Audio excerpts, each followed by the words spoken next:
Hello मित्रों, मैं धनंजय मिश्र आज पुनः आप सबके समक्ष एक नए वीडियो के साथ उपस्थित हुआ हूँ। आज का वीडियो श्रीमद् भगवद गीता के ऊपर है। श्रीमद् भगवद गीता में अध्याय 15वें अध्याय के ऊपर मैं अपने कुछ वक्तव्य प्रस्तुत करूँगा और इस अध्याय के पाठ करने से आपको क्या क्या लाभ होगा, क्या क्या आपको प्रदान होगा इस अध्याय के पाठ से और श्रवण मात्र से ही। तो आइए हम जानते हैं अध्याय 15वें के बारे में। तो अध्याय 15वें में क्या ऐसा है, क्यों उसका श्रवण करना चाहिए, क्यों उसका पाठ करना चाहिए, आइए मैं आपको अच्छे से समझाता हूँ। फिर अध्याय 15वें का मैं पाठ करता हूँ, आप सभी लोग श्रवण करिएगा। जीवात्मा और परमात्मा का संबंध अध्याय 15वें से है। यह अध्याय बताता है कि जीवात्मा और परमात्मा के बीच क्या संबंध है। यह स्पष्ट कराता है कि जीवात्मा कैसे शरीर में स्थित होती है और प्रकृति के गुणों के अधीन होकर विषयों का भोग करती है। इसी अध्याय में संसार को एक अविनाशी अश्वत्थ वृक्ष के रूप में चित्रित किया गया है, जिसकी जड़ें ऊपर की ओर और शाखाएं नीचे की ओर हैं। और हम आप सभी लोग यह चाहते हैं कि हमें मुक्ति प्राप्त हो। भगवान हमें ऐसा वरदान दे कि हम इस धराधाम से मुक्त होकर उस धराधाम वैकुंठ में पहुँचे जहाँ से जन्म और मरण दोनों ही नहीं है। यह अध्याय बताता है कि कैसे व्यक्ति तीनों गुणों के प्रभाव से परे जा सकता है और दिव्य लक्ष्य प्राप्त कर सकता है। भगवान ने कहा है कि अनन्य भक्ति में लीन होना इन गुणों से परे जाने का सबसे अच्छा साधन है। ज्ञान और कर्म का समन्वय भी इसी अध्याय में आपको प्राप्त होगा। ज्ञान और कर्म के महत्व को बताया गया है और यह भी कि कैसे व्यक्ति ज्ञान और कर्म के माध्यम से मुक्ति प्राप्त कर सकता है। अध्याय 15वें को पुरुषोत्तम अध्याय के नाम से भी जाना जाता है।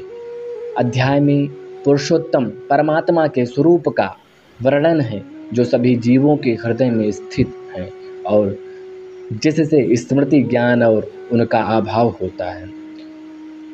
15वें अध्याय को पुरुषोत्तम योग में भगवान श्री कृष्ण अर्जुन को बताते हैं कि इस संसार को एक अविनाशी वृक्ष के रूप में समझो, जिसकी जड़ें ऊपर की ओर हैं और शाखाएं नीचे की ओर।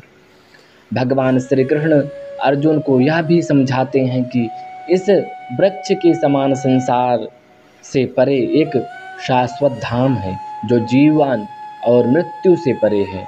भगवान श्री कृष्ण आगे कहते हैं कि वह सभी जीवों के हृदय में स्थित हैं और उनसे ही स्मृति, ज्ञान और अपोहन उनका अभाव होता है। भगवान श्री कृष्ण अर्जुन को यह भी समझाते हैं कि वह ही वेदों के द्वारा जानने योग्य हैं और वेदांत और वेदों के ज्ञाता भी हैं। अंत में भगवान श्री कृष्ण अर्जुन को इस संसार वृक्ष से परे उस शाश्वत धाम में जानने के लिए प्रेरित करते हैं।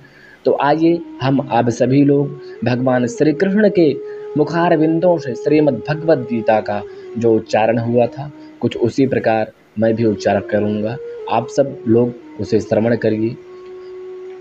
आप लोग यह भी जानते हैं कि श्रीमद् भगवद गीता को कहा गया है सब वेदों का सार है गीता। तो आइए मैं आज अध्याय 15वें अध्याय का पाठ करता हूँ, आप सभी लोग श्रवण करिए। ओम श्री परमात्मने नमः। श्रीमद्भगवद्गीता अथ पंचदशोऽध्यायः। श्रीभगवानुवाच ऊर्ध्वमूलमधः शाखम् अश्वत्थं प्राहुरव्ययं छन्दांसि यस्य पर्णानि यस्तं वेद स वेदवित्। अधश्चोर्ध्वं प्रसृतास्तस्य शाखा गुणप्रविद्धा विषयप्रबालाः। अधश्च मूलान्यनुसन्ततानि कर्मानुबन्धीनि मनुष्यलोके। न रूपमस्येह तथोपलभ्यते नान्तो न चादिर्न च सम्प्रतिष्ठा। अश्वत्थमेनं सुविरूढमूलम् असङ्गशस्त्रेण दृढेन छित्त्वा ततः पदं तत्परिमार्गितव्यं यस्मिन् गता न निवर्तन्ते भूयः तमेव चाद्यं पुरुषं प्रपद्ये यतः प्रवृत्तिः प्रसिता पुराणे निर्मानमोहाजितसङ्गदोषा अध्यात्मनित्या विनिवृत्तकामाः द्वन्द्वैर्विमुक्ता सुखदुःखसञ्जैर्गच्छन्तमूढाः पदमव्ययं तत् न तद्भासयते सूर्यो न शशाङ्को न पावकः यद्गत्वा न निवर्तन्ते तद्धाम परमं मम ममैवांसो जीवलोके जीवभूतः सनातनः मनः षष्ठानि इन्द्रियाणि प्रकृतिस्थानि कर्षति शरीरं यदवाप्नोति यच्चाप्युक्रामतीश्वर गृहीत्वैतानि संयाति वायुर्गन्धानि वाशयात् श्रोत्रं चक्षुः स्पर्शनं च रसनं घ्राणमेव च अधिष्ठाय मनश्चायं विषयानुपसेवते उत्क्रामन्तं स्थितं वापि भुञ्जानं वा गुणान्वितं विमूढा नानुपश्यन्ते पश्यन्ते ज्ञानचक्षुषा यतन्तो योगिनश्चैनं पश्यन्त्यात्मन्यवस्थितं यतन्तो प्रकृतात्मानो नैनं पश्यन्त चेतसः यदादित्यगतं तेजो जगद्भाषयतेऽखिलं यच्चन्द्रमसि यच्चाग्नौ तत्तेजो वृद्धिमामकं गामाविश्य च भूतानि धारयाम्यहमोजसा पुष्णामि चौषधी सर्वा सोमो भूत्वा रसात्मकः अहं वैश्वानरो भूत्वा प्राणिनां देहमाश्रितः प्राणापानसमायुक्तो पचाम्यन्नं चतुर्विधं सर्वस्य चाहं हृदि सन्निविष्टो मतः स्मृतिज्ञानमपोहनं